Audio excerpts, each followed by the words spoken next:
अस्सलामु अलैकुम वरहमतुल्लाहि वबरकातुहू। उम्मीद करते हैं मिजाज अली बखैर होंगे। आज हम आपके लिए मोहब्बत का एक ऐसा वजीफ़ा लेकर हाजिर हुए हैं जो उन हजरात के लिए एक तोहफ़ा है कि जो अमलियात कर कर के थक चुके हैं मगर उनका अब तक कोई काम नहीं हो सका है। जिनके अमलियात काम नहीं कर रहे वो इस वजीफ़े को ज़रूर आजमाएं और फिर कामयाबी देखें इस वजीफ़े में किस हद तक कामयाबी उन्हें मिलती है। क्योंकि ये शैतानी नक्श आपके प्यार के दिल में इतनी मोहब्बत पैदा कर देगा कि आप सोच भी नहीं सकते। यानी ये इस कदर मोहब्बत पैदा करने वाला वजीफ़ा है कि आप अंदाज़ा नहीं लगा सकते कि सामने वाले के दिल में किस कदर आपकी मोहब्बत पैदा हो सकती है।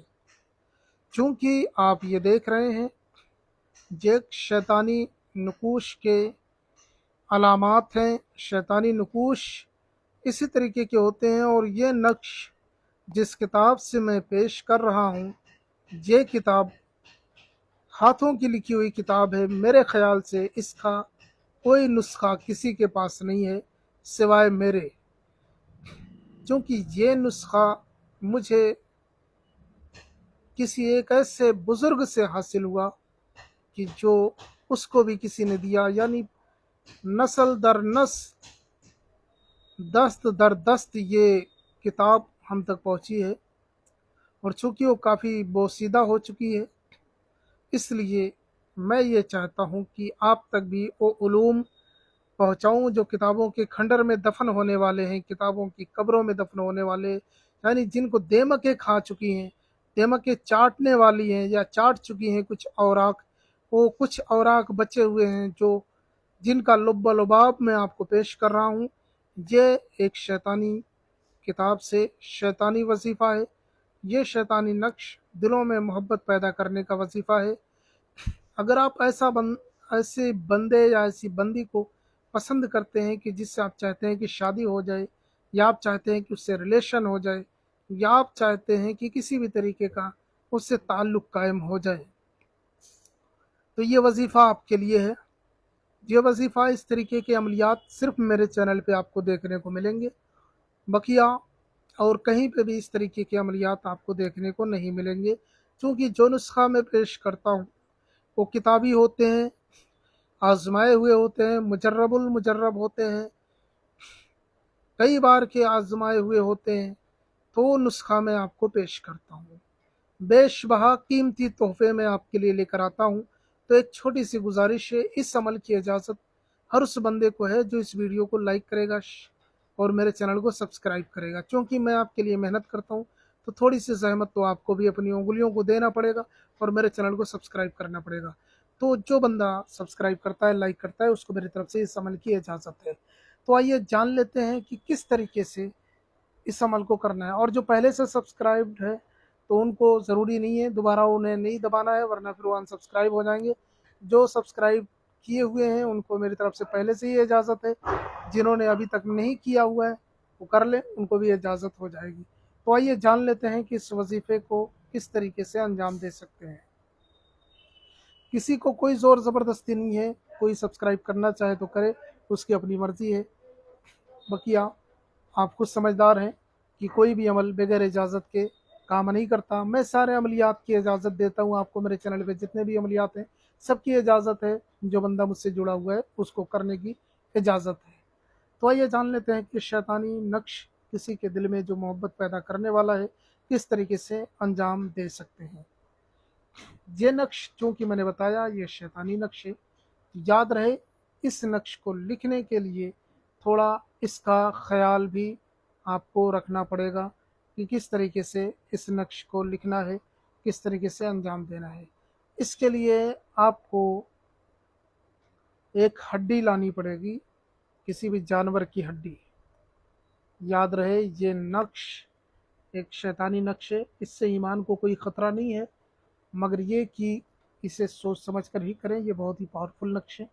आपको कहीं से भी किसी कसाब कसाई बूचर के यहाँ से कोई भी एक हड्डी ले लेनी है, हड्डी इतनी चौड़ी हो कि ये नक्श उस पर लिखा जा सके। ठीक है, एक हड्डी लेकर के आ जानी है आपकी, बोन हड्डी जो भी बोलते हैं आप। हड्डी लेकर के कहीं की भी जिस्म के किसी भी हिस्से की हड्डी हो, बस चौड़ी होनी चाहिए जिसपे ये नक्श लिखा जा सके। चिकनी हड्डी होनी चाहिए। लाएं, अगर ताज़ी हड्डी लाते हैं तो उसको साफ कर लें, बिल्कुल साफ कर लें। इतना साफ कर लें कि उस पर लिखा जा सके। लिखने के लिए आप पक्के मार्कर का इस्तेमाल कर सकते हैं, मार्कर वगैरह, या आप कोई और चीज़ भी। अगर आप कुरैद के लिख सकते हैं, कुरैद के मतलब कि आप इस तरीके से रगड़ के हड्डी पे स्क्रैच कर सकते हैं, इस नक्श को बना सकते हैं, तो और अच्छी बात है। नहीं तो किसी मार्कर वगैरह से आप लिख सकते हैं, या किसी भी पेन से आप बना सकते हैं, ज़रूरी नहीं कि मार्कर। बस हड्डी पे जब आप बनाएं ये नक्श, तो सही ढंग से ये नज़र आना चाहिए। तो आइए बताते हैं, इसको मर्द औरत कोई भी कर सकता है, लड़की लड़का किसी के लिए भी किया जा सकता है। तो आइए बताते हैं इसको करना कैसे है। हड्डी लेकर के आ जाने, किसी भी दिन ले आए, किसी भी टाइम लिख सकते हैं, कोई मसला नहीं। हड्डी लाने के बाद में उस हड्डी को साफ कर लें। साफ करने के बाद में इस तरीके से आपको लिखना है। ठीक है, इधर से ये इधर से हड्डी पे बनाना है। उसके बाद में सबसे पहले आपको ये लिखना है इस तरीके से, जैसे बना हुआ वैसे ही बना ले। थोड़ा बहुत डिज़ाइन में फ़र्क हो कोई मसला नहीं, मगर ऐसे ही दिखना चाहिए। उसके बाद ये 9 बना हुआ है, 9 बना ले। फिर ये 5 बना हुआ है, 1 बना हुआ है, 2 2 ये बना ले। उसके बाद में फिर ये इस तरीके से, फिर ये इस तरीके से, फिर ये इस तरीके से बनाना है। ठीक है, हड्डी के ऊपर। मेरा ख्याल है आपने समझ गए होंगे, आप बना लेंगे इस तरीके से। उसके बाद उस हड्डी के नीचे, इसकी नक्श के नीचे आपको अपने मतलूब का नाम लिखना है, जिसको आप तलब करना चाहते हैं उसका नाम लिखना है। अगर वो लड़का है तो बिन लगाएं, फिर उसकी माँ का नाम लिखें। लड़की है तो बिनते लगाएं, फिर उसकी माँ का नाम लिखें। और अगर आप हिंदी अंग्रेजी में भी लिखना चाहें तो लिख सकते हैं, जिधर से हिंदी अंग्रेजी लिखी जाती है। उसी के बाद में आपको अपना नाम लिखना है। अगर आप लड़के हैं तो बिन लगाएं, लड़की है तो बिनते लगा के अपनी माँ का नाम लिखना है। ठीक है, अब ये हड्डी पे पूरा नक्श तैयार हो जाएगा।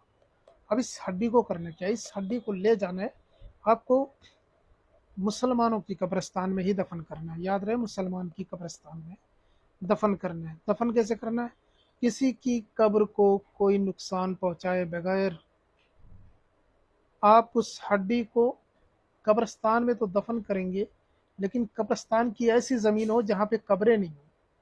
याद रहे, कब्रें नहीं होनी चाहिए, अहाता हो सकता है। अहाता मतलब चार दीवारी जो होती है, बीच में कब्रें होती हैं, साइड साइड में कहीं भी किसी साइड में आप दफन करते हैं। या अगर आप कब्रिस्तान नहीं जा सकते हैं तो ये ऐसी ज़मीन तलाश करनी है कि जो वीरान पड़ी हो, जहाँ पे लोग कम आते जाते हैं। उस ज़मीन को मिट्टी खोदें और दबा दें, कितनी भी अंदर दबा सकते हैं, कोई मसला नहीं। कम से कम इतनी अंदर तो दबाएं कि कुत्ते वगैरह इस हड्डी को निकालने ना पाए। ये मिट्टी में दबा दें। याद रहे, कब्रिस्तान की तौहीन नहीं होनी चाहिए, किसी कब्र की तौहीन नहीं होनी चाहिए। अगर आपका दिल नहीं करता गवारा कि कब्रिस्तान में दफन करें, तो कोई वीरान जगह की तलाश करके भी आप इस हड्डी को दबा सकते हैं। ये हड्डी दबा दें, फिर आप देखेंगे ये शैतानी नक्श किस तरीके से काम करता है। आपका महबूब आपका दीवाना हो जाएगा। इतनी मोहब्बत पैदा होगी कि जो करेगा इस अमल को सिर्फ वही समझ सकता है, बकिया लोग नहीं समझ सकते। कोई और मसला हो तो आप हमें ज़रूर बताएं, हम आपकी पूरी रहनुमाई करेंगे। मिलते हैं किसी और वीडियो में। नए हैं तो चैनल को लाजमी सब्सक्राइब करें। अस्सलाम वालेकुम रहमतुल्लाह।